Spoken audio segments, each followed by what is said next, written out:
Hi, welcome to our new episode. Our episode this week is all about, um, again, exploring the personal concept. But let me tell you a little bit about the sponsor for our Rethink Life show, who is the Institute of Metaphysical Science. Established in 1959 as the Margaret Laird Foundation, researching, exploring, living, and teaching the science of being and the causal nature of consciousness. You can check out the website at scientificmetaphysics.org. The source material for this session continues with Margaret Laird's pamphlet, The Personal Concept. We spoke about the background on that on our previous episode. You can go watch it there. This episode is called Being Yourself versus Being Personal. So what do we mean by that? Well, that's what we're going to explore. So here we go. Welcome, Betty. Hello. Anything you want to say to set this one up before we get into the quotes? Yeah, I just want to remind everybody that the personal concept was an address that Margaret Laird made way back in the 30s, and it's very applicable right now, today, in really discerning the facts about who you are as a divine being, showing up looking like personal human being. The secret to living science is to live yourself as divine being and allow the personal look to take care of itself. If you focus on the personal appearance, you've missed the science that's present, because what it looks like is not what it is. And what it is allows it to look like it looks. But the causative nature is in what it is, not in what it looks like. Right. Okay. All right. So with that, I'd just like to say that if you end up enjoying this episode, please thumbs up or hearts in Facebook or on YouTube. And at any point that if you have a question, a comment, anything like this, type that right into the comments, either on YouTube or Facebook, and we will bring them into the conversation as well. And if you're on YouTube, or if you're not on YouTube, we would love it if you would subscribe to our YouTube channel. You can find it at scientificmetaphysics.org/YouTube. And that'll take you right to it. And we would love a subscribe to our YouTube channel. All right, so here we go. From Margaret Laird's pamphlet, The Personal Concept, on page 6, she wrote, naturally, when you, in your belief of things, separate mind and its thinking action, cut yourself in two, as it were, you deprive yourself of the joy and fulfillment of mind. The joy and fullness of mind. Yeah. Fulfillment. Is it really fullness? Because it was written as fulfillment. I see that I made a typo. I apologize. It is fullness. Okay. Okay. So you want to say anything about that, Betty? Yeah. Metaphysical science is fundamentally grounded in the oneness of all being. There's never more than one thing going on anywhere, ever. And the oneness that's going on is the being that you are, seeing it as you see it, living it as you're living it, and on you go. It's never over there or out there or separate from the consciousness that constitutes who you are. And that's just fundamental. We are faced 24/7 with the picture of the way it looks. We forget moment by moment by moment, it seems, that what's present isn't what it looks like at all. So that's what we're going to be discussing. Very good. And when she says here, in your belief of things, separate mind and its thinking action, you're just making two from the one. Yeah. And when you do that, you're living with the look of things. Yeah, with the belief systems.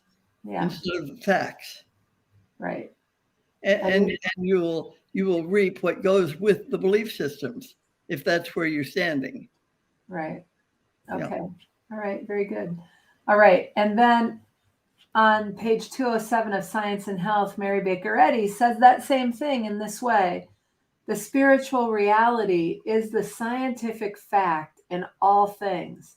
The spiritual fact, repeated in the action of man and the whole universe, is harmonious and is the ideal of truth. Yeah. And that's a fact of being, seen however it's seen humanly.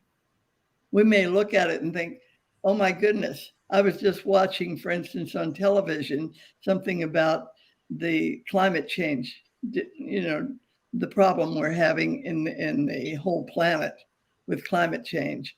And I can see that the answer appears to be something that would be fairly simple to implement. But when you talk about thousands and millions of people in many countries surrounding the globe, getting a uniform action going is not a simple thing, because we address it from the standpoint of what it looks like. And when you address it from the idea that perfection is present, there's a whole different answer showing up. Mm-hmm. And it isn't complicated. It's just a matter of living it. Right. And metaphysics is very much like that. When you depend upon the upset of the appearance of things, you can get really lost to the facts of what has us occur in the first place. And grounded in what has us occur in the first place is always the answer. Mm-hmm. Yeah. Yeah. When you buy the picture, you kind of set yourself down that primrose path. And we all do it. Slippery We slope. get upset and we get confused or whatever. And then the path back is never in trying to fix the picture. The path back is dropping the picture and being consciously aware that all things are good right now. Mm-hmm. Whole, perfect, complete. Leave it alone. Yeah. Yeah. Yeah. Very good. And then also in Mind is the Athlete on page 40 in your book, Betty, you say the thing that Margaret Laird says, you say it this way: whatever we undertake has the potential of fulfillment out of the ability of the self to go beyond the appearance of things. Yeah. And it's always beyond the appearance of things. Mm-hmm. Mrs. Eddy says the scientist is alone with his own being and the reality of things. Without me, there aren't any things. And with me, believing that I'm Betty, I have a whole bunch of things that really get in the way of living. And some of them are good and some of them are bad and all that stuff. Right. But if I go beyond the way it looks and think, what is actually the rule? What is the governing principle having the whole thing go on in the first place? Mm-hmm. And I discover that all is infinite mind is that rule. That it's all, who am I being? Mm-hmm. Am I being Betty? Or am I being the conscious awareness of divine being that shows up looking like this picture? It makes a huge difference. Right. And I can get lost in trying to fix the picture. But even if I fix the picture, the next minute it's going to do something else dumb. Right. There I am again. Yeah. I was listening to Margaret Laird's 1962 Liverpool Yep. Seminar. Instruction. Yeah. And in there, she said, she said that Mary Baker Eddy said healing proves the science. Yep. But really, it's the science that proves the healing. That allowed for the healing. Right. But then she also went on to say, from the human concept of things, to think that you're healed is always maybe so, maybe not. Yep. Because you're never healed as long as there's a belief that there's a human. Or that there was a healing to begin with. There's ever anything wrong. Right? Right. So she was getting at that. It was actually pretty cool. I was listening to that today in the car. Yeah. Yeah. The thing that I was interested in that same seminar was that she made a point of saying that she didn't spend any time at all trying to fix Margaret and have her behave better. She stayed with the facts and let the rest of it, like chips fall where they may. Right. But it took her through. Yeah. Yeah. Yeah. So it's interesting when confronted with an issue, the first thing you want to do is go fix that.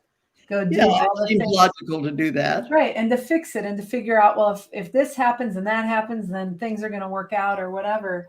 And you'll do whatever you do. But it seems to me that being willing and staying open, no matter what, to how things show up, has more things continuously show up, because what does show up may or may not fit your pictures. But it may be the best view you have, that you couldn't learn or discover what you need to discover any other way.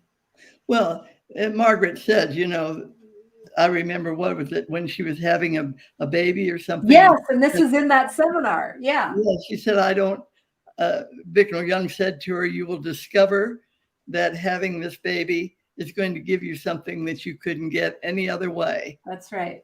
And she said, I was way too busy to have a baby, for heaven's sakes. Right. No. But the point they were making really with all of that is that there is one thing going on, and it's grounded in perfection. And it is the fact of divine being, whole and complete, versus the picture that looks like a million things going on. Right. Which really are our view of one thing going on. So infinitely manifest that we can't keep up with it. Right. But it is divinely one being. Yeah.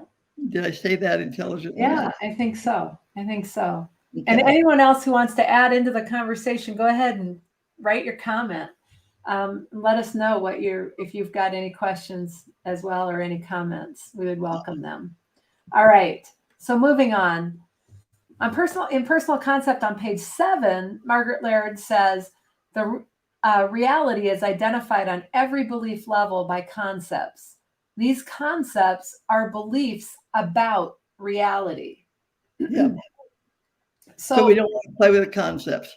Right. So concepts that's the same thing that you talk about when you talk about language. Is that accurate? Yeah, sure. Okay. So it's anything that you see, hear, feel, taste, or touch. Yep.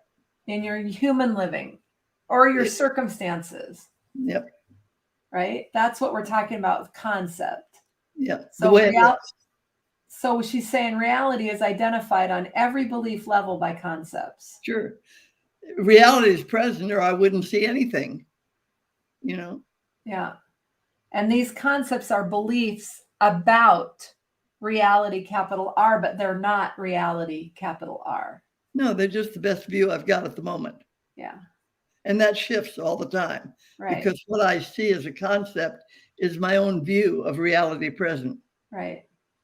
And when it shows up unhappily or confused or sick or you name it, that's my best view at that moment of what's actually present, which is whole, perfect, real, constitutional. Yep. Yeah. So if we look at this from the title that we've got on this episode, being yourself versus being personal. Yep. Being yourself is understanding or living in the understanding of divinity and perfection functioning and divinity present. Yeah. Yeah. It's living consciously aware of the facts instead of being swamped with or intimidated by or influenced by what I'm seeing all around me. Yeah. Yeah. And being personal would be buying the concept, the look, the, Yeah. rearranging the furniture, trying to fix and all that. That would be the being personal piece. Is Yep. that accurate? Yep. Okay. All right. And we Now- get stuck with it all the time. Yes. But Yeah, we learn to leave it alone. And the more we Uh-huh. leave it alone, the more we are being ourselves. Yeah. Yeah. Very good. Okay, so now that same idea is expressed by Mary Baker Eddy in Science and Health on page 335, line 12, as spirit is the only substance, the invisible and indivisible infinite God. Things spiritual and eternal are substantial. Things material and temporal are insubstantial. Yep. So when you talk about substantial versus insubstantial, you're not talking about matter. Matter would be insubstantial. No, there is no matter is energy. Yeah. All is infinite mind. Right. But Whether you call it matter or anything else. But what is insubstantial is your belief. The concepts. That's right. Okay. Concept. Your point of view. Yep. The way you see it. Okay. All right. Very good. Anything more on that one? Well, it's important to know that what we call substance is really a divine presence. It's energy. It's the energy of spirit. Yeah. And we see it substantially. But it shifts with the view because it is not the stuff that we identify with human living. The stuff that we identify with human living is our point of view of real substance, of mind present, of all as infinite mind, infinitely manifest. Right. This is the way I see it. But the way it is whole, perfect, right now. Mm-hmm. Yeah. Okay. And then in your book, Mind is the Athlete, on page 40, you say, it's helpful to realize that our perceptions are not anchored in concrete, but are simply points of view we've inherited, which can be discarded when they no longer serve us. So this is just a way of saying you can let go of the concept anytime. Whenever you can. Yeah. If I can, I can't. But whenever I can, let it go. Right. Margaret used to say, the hell with it. Uh-huh.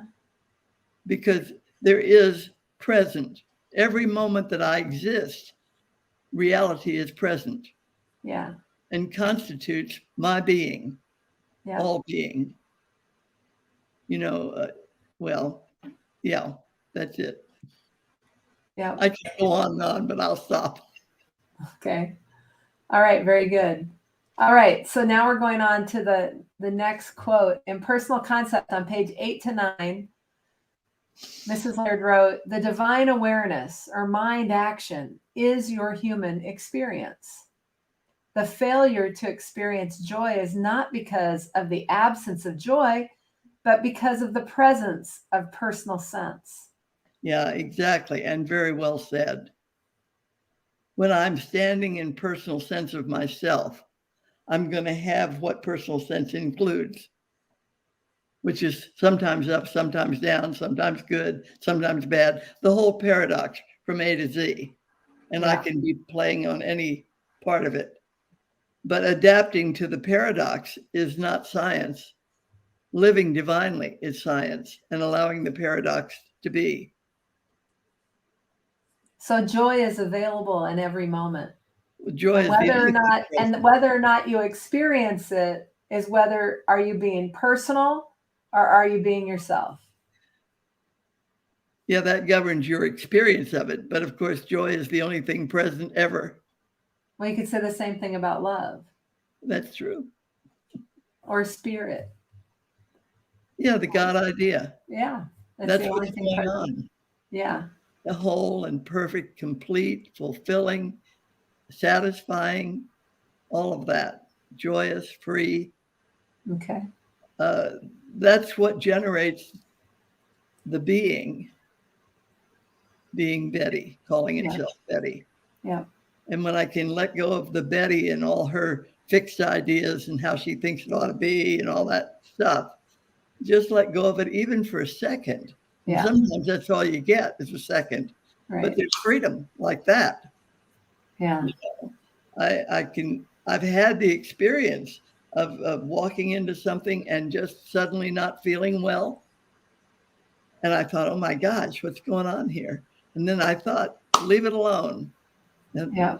like the dumb thing, it doesn't know any better. Right. Just leave it alone. And then I really got the feeling that there is a divinity right here shaping our ends, like Shakespeare said. And I thought, that's what's going on. Who cares how I see it? Right.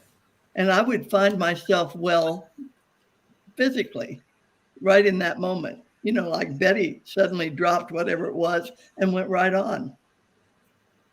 It's immediate. Yeah. It isn't laborious. Right. So very good. Okay. And in mind, let's see. Well, now we're gonna talk about in mind is the athlete on page 40. Did you do Mrs. Eddy's? No, because I have it out of order. Here, let's see. Here we go. So then Mary Baker Eddy said in Science and Health said it this way. Our false views of life hide eternal harmony and produce the ills of which we complain. That is one of the most wonderful statements in all of Science and Health. Our false views hide eternal harmony and produce the ills of which we complain. Yeah. So it's our own view. We're doing it to ourselves with our view. Drop it. The hell with the view.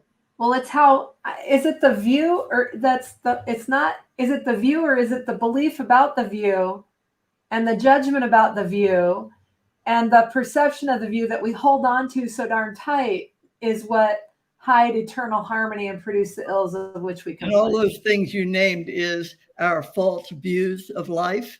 Right. Hide eternal harmony and produce the ills of which we complain. Okay, so all the judgments, opinions, whatever you have going on about the picture or the concepts or the human circumstances that you've got. If you leave that alone, you're home free.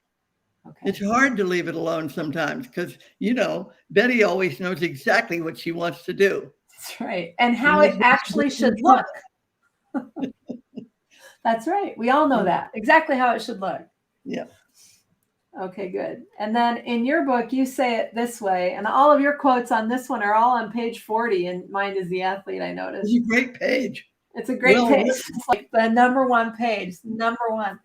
All right. And what you say is yourself is with you wherever you go and available whenever you call. Possibilities are unlimited, infinite, and eternal. Yep. So you don't exist for one instant at all without the divinity that's having you be present. Yeah. So you're always there and you take yourself with you wherever you go. Yeah. Yeah. Very good. And that is so right on. Yep. And it's like, I've said before that man is the action of the God idea. Mm-hmm. Well, divine action sources man. And so our human experience shifts all the time according to our own being, consciously present. Right. So it's conscious presence that makes the difference. Yeah. It's never the circumstances. It's never the picture that makes you unhappy. It's your belief about what that means. Yeah. And when you just look at the picture and say, the hell with it, perfection is what's going on. There's never been anything missing. Nothing ever needed to be done to fix the God idea. On we go. Yeah. Very good. Yeah. All right. So I just wanted to reiterate that you can check out the Institute of Metaphysical Science site at scientificmetaphysics.org. There's lots of materials out there and things that you can participate with. So go and check that out. Do we have any questions? Nope, there aren't any questions that have come in. And what is the subject next week? I'm looking. Well, You know? I'll pull it out. I Okay. think it's healing. Right. Healing, the healing phenomenon. The healing phenomenon is what it will be next week. So same book, and it's our last one on the personal concept. We just wanted to introduce that address to you so you could get it and study it if it hits any interest for you. Right. Very good. So that'll be our last one, and that'll be next Wednesday at and that's so next Wednesday at 7 p.m. Central, 5 p.m. Pacific. So until then, we will see you then. And thank you so much. Have a great week and start to recognize the concepts. And are you being yourself? Are you being personal? I have one thing to say. Yes. I want everybody to know that the live cast I did at the end of October is now available on the website for anybody that's interested. That's right. And it was excellent. Thank you. Hands down, the best 4 hours ever. All right. So if that's of interest, again, you can go to the site, scientificmetaphysics.org, and you'll be able to find it there if that's of interest to you, available in MP3 downloads. So you can put it right into your MP3 player, your iPhone, what have you. Right. All right. Until then, we will see you next week. Okay.